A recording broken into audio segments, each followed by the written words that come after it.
बिस्मिल्लाहिर्रहमानिर्रहीम अस्सलाम वालेकुम। तो जी मेरे काश्तकार भाईओ, मेरे सामने तुसीं गंदम दी फसल देख रहे हैं। ते मेरा वीडियो दा मकसद है कि साडी जेह्ड़ी अगेती है ना, वो तकरीबन सिट्टा मुकम्मल कर चुकी है। साडी जेह्ड़ी 1 नवंबर वाली या एंड अक्तूबर दा आखिरी वीकेंड वाली।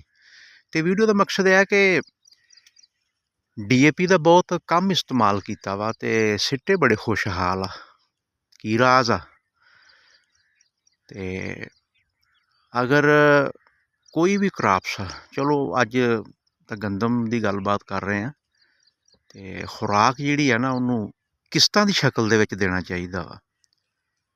किस्तां की शक्ल च दिती हुई जिहड़ी खुराक है ना, वो ज़्यादा मौसर और ज़्यादा बेहतर साबित होगी फसल वास्ते।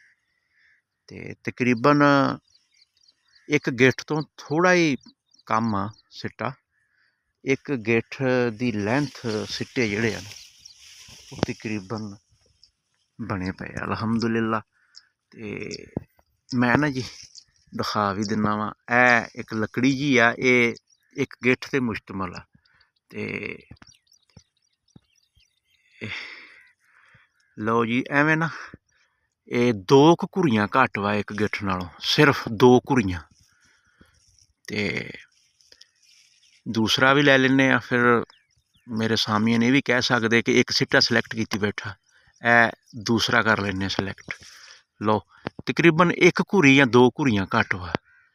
ते की कीता वा इत्थे मैं बजाई वेले DAP कोई नहीं दिती, पहले पानी ते एवें अद्धा क बैग DAP दा ते गप शट दे विच ना जबरदस्त यूरिया का छट्टा 1 एकड़ की मैं गल कर रहा।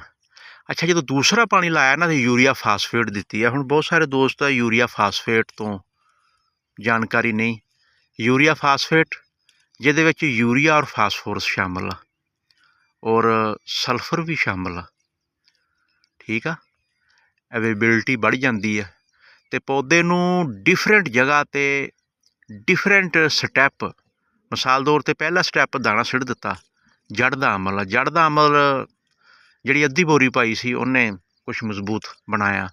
फिर गपशट के नाल जिंक आ गई नाइट्रोजन के नाल। फिर जदों इनू दूसरा पानी दिता, फिर यूरिया फास्फेट। फिर जो थोड़ी जी वत्तर ते आई आ, पैर खिजन लग पिया, जिंक का फिर उतों स्प्रे भी दिता वा। फिर जदों तीसरा पानी दिता ना, तो तीसरे पानी दे विच इनू फिर असी अपना K2O पोटाश, सल्फर ट्राईऑक्साइड, ये चीज़ां जिहड़ियां ना वो इनू फ्लड कीतियां वा 8 किलो, सिर्फ 8 किलो फी किला। तो वीडियो का मकसद है कि डिफरेंट स्टैप ते मुख्तलिफ जिहड़ियां इहदियां कैटेगरियां आ ना बढ़ोतरी दियां, उत्थे मुख्तलिफ खुराक की जरूरत हुंदी है। ये नहीं कि सिर्फ DAP यूरिया ही दे दो तो उहदे नाल तुसीं पैदावार लै लोगे। साडी पैदावार इसे तो ही 40 45 50 मन तो उत्ते नहीं जा रही, तो खर्चा भी साडा ज़्यादा हो जाता वा। तो वीडियो का मकसद है कि खुराक स्टैप बाई स्टैप दिओ और वो खुराक दिओ जिसकी जरूरत आ। पौधा मूँहों बोल के दसे कि मैनू प्यास कदों लगी आ, ठीक है, तो मैनू जिंक की कदों जरूरत आ, मैनू बोरान की कदों जरूरत आ, मैनू अमाइनो एसिड की कदों जरूरत आ, पोटाश की कदों जरूरत आ, ठीक है।